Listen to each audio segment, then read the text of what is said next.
데이터 분석과 함께하는 공모주 투자 당장 TV입니다. 12월 하반기에는 4종목의 공모주들이 우리를 기다리고 있습니다. 오늘 영상에서는 이 4가지 종목을 간단히 살펴보면서 놓쳐서는 안 되는 공모주가 과연 무엇일지 알아보도록 하겠습니다.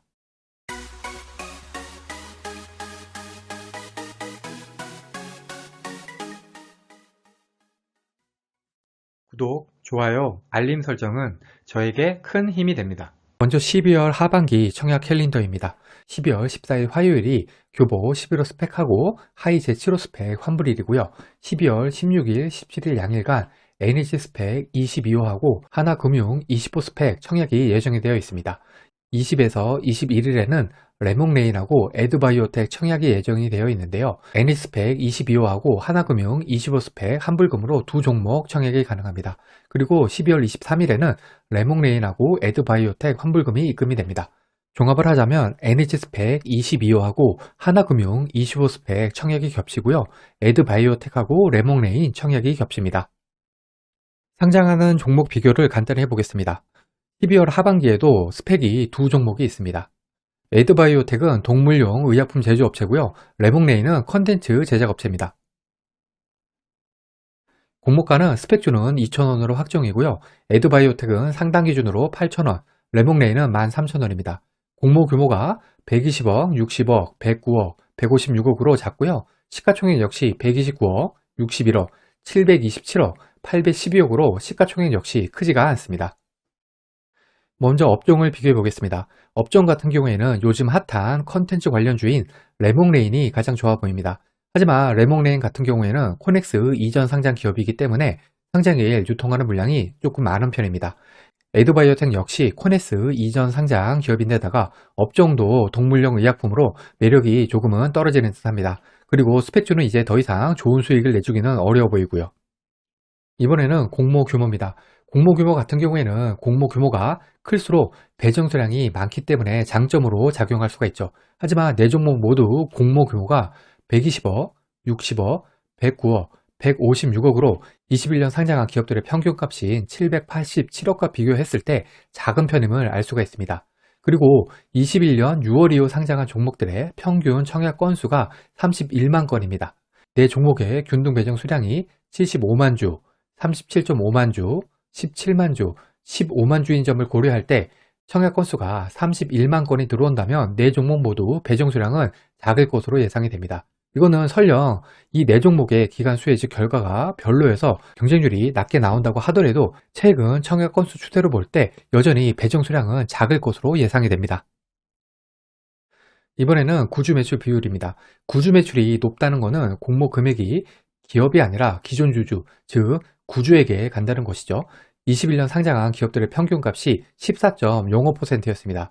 하지만 12월 하반기에 상장하는 모든 종목들은 구주 매출이 없습니다. 구주 매출이 없다는 점이 12월 하반기 청약 종목들의 장점 중 하나입니다. 다음은 상장일 유통하는 금액을 비교해 보겠습니다. 스펙주 같은 경우에는 총 주식수가 거의 공모 주식수와 같기 때문에 유통하는 금액을 일반 종목과 비교하면 안 됩니다. 즉 스펙주끼리 비교를 해야 하는데요. 그런 면에서 총 유통하는 금액이 120억인 NH스펙 22호보다는 60억인 하나금융 25 스펙이 좀 더 유리하다고 할 수가 있습니다. 에드바이오텍하고 레몽레인은 둘 다 코넥스 이전 상장 기업으로 기존 주주 유통하는 물량 비율과 총 유통하는 비율이 21년 상장 기업 평균값인 19%, 37%보다 높은 것을 알 수가 있습니다. 두 종목의 시가총액이 작은 편이기 때문에 절대 금액은 평균값인 548억, 1245억보다는 작지만 그럼에도 불구하고 상장일에 유통하는 금액이 많다는 것은 두 종목이 가지고 있는 최대 단점이라고 할 수가 있습니다. 그러면 어떤 종목에 관심을 가져야 할지 알아보겠습니다. 12월 하반기 청약 종목은 총 4종목으로 그 중에 2종목은 스펙주이고요. 2종목은 코넥스 이전 상장 기업입니다. 스펙주나 코넥스 이전 상장 기업은 모두 상장일에 큰 수익을 기대하기는 어렵다는 공통점이 있습니다.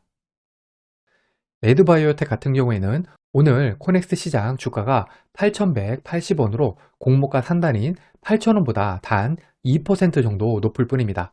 공모가 하단인 7,000원 기준으로는 17% 정도 높지만 만일에 공모가가 하단 혹은 하단을 하회해서 결정이 된다면 이 코넥스 주가도 따라서 하락할 가능성이 있습니다. 통상 코넥스 이전 상장 기업의 경우 상장일 시초가는 상장 전날 코넥스 종가보다 낮게 형성된다는 점을 감안을 할 때 에드바이오텍 같은 경우에는 청약 매력이 떨어지는 편이라고 할 수가 있습니다. 최근에 주가가 약간 상승 추세이기는 하지만 현재로서는 크게 의미 있는 반등이라고는 생각이 들지가 않습니다. 이에 반해서 레몽레인 같은 경우에는 오늘 코넥스 시장 주가가 23,200원으로 공모가 상단인 13,000원보다 78%가 높습니다. 최근 3개월 주가 추세를 볼 때 이 정도 주가는 유지할 가능성이 있다고 생각이 됩니다. 그리고 또 만일에 이 정도 주가만 유지가 된다면 충분히 청약할 만한 종목이라고 생각이 됩니다. NH 스펙 22호하고 하나금융 20호 스펙은 최근 스펙주 성적을 볼 때 수익률은 5% 정도로 잡아야 할 듯 합니다. 그런데 두 스펙의 환불일이 3일에서 4일이기 때문에 만일에 청약 경쟁률이 높은 경우에는 그 수익이 매우 작을 수가 있습니다. 따라서 스펙주는 청약하시기 전에 대출 이자와 어느 정도의 수익이 날지를 반드시 계산을 한 다음에 청약을 결정하셔야 될 것 같습니다. 종합적으로 볼 때 12월 하반기는 딱히 주목할 만한 공모주는 없어 보입니다. 그래도 기관 수요 예측 결과에 따라서 청약할 만한 종목이 생길 가능성은 충분히 있기 때문에 공모주에서 관심을 멀리하지는 말아야겠습니다. 마지막으로 청약 증권사를 알아보겠습니다. 12월 하반기에 예정된 4종목을 청약하기 위해서는 총 NH투자증권, 하나금융투자, 대신증권, IBK투자증권 4곳의 증권사 계좌를 개설하셔야 되는데요. 대신증권하고 IBK투자증권은 청약일 전날까지 계좌를 개설하셔야 하지만 NH투자증권하고 하나금융투자 같은 경우에는 청약일에 개설한 계좌로도 청약이 가능합니다. 청약 수수료는 NH투자증권, IBK투자증권은 무료고요. 하나금융투자하고 대신증권은 청약 수수료가 2,000원입니다. 제 생각으로는 아무래도 가장 좋아 보이는 레몽레인 청약을 위해서 IBK 투자증권 정도는 우선 개설하시는 것이 좋아 보입니다. 과거의 데이터가 미래를 보장하진 않습니다. 오늘 영상은 참고만 하시길 바랍니다. 공모주는 기간 수혜직 결과를 꼭 확인한 다음에 청약을 해야 합니다. 기간 수혜직 결과와 상장일 유통가는 물량이 아무리 좋다고 하더라도 공모주 투자는 손실을 볼 수가 있습니다. 이 영상은 공모주 관련 정보 제공을 위한 것으로 종목 추천 영상이 아닙니다. 후회 없는 투자를 위해서는 반드시 공부하신 후 스스로 투자 여부를 결정하셔야 합니다. 이상으로 12월 하반기 어떤 종목을 청약해야 할까 영상을 마치겠습니다. 오늘 영상이 도움이 되셨다면 구독, 좋아요, 그리고 알림 설정까지 부탁드립니다. 감사합니다.